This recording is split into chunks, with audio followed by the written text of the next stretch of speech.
Arkadaşlar, Sonsuz Ultra kanalına hoş geldiniz. Bugün köy nasıl çağrılır onu göstereceğim.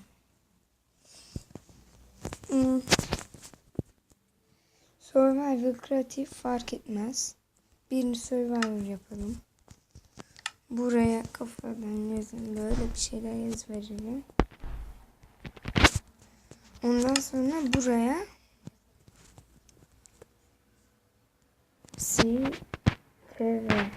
Steve yazacaksınız, ikisini de Steve. Ondan sonra create new world.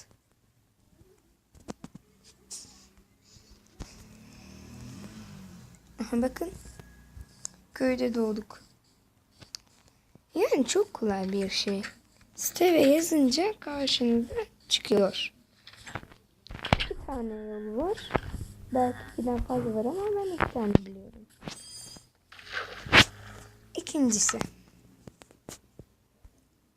İkincisini göstereyim. Yine aynı şekilde buralara istediğiniz yazabilirsiniz. Ondan sonra buraya robot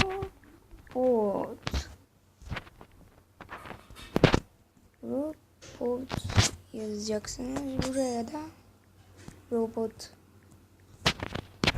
yazacaksınız ve girelim.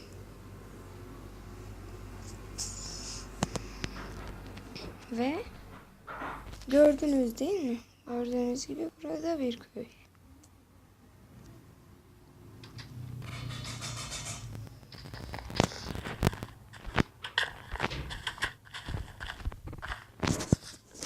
Videoyu beğenmeyi unutmayın ve lütfen abone olun. Kötü sözler söylemeyin. Ve işte köy büyük, bayağı büyük bir köy. Bu Steve'den büyük bir köy. Ama Steve de iyi. Bakın ne kadar büyük. Ve bye bye. Bye bye. Hey, ne yapıyorsun Kamuran? Kamuran ne yapıyorsun Kamuran? İyi misin Kamuran? Hı deyip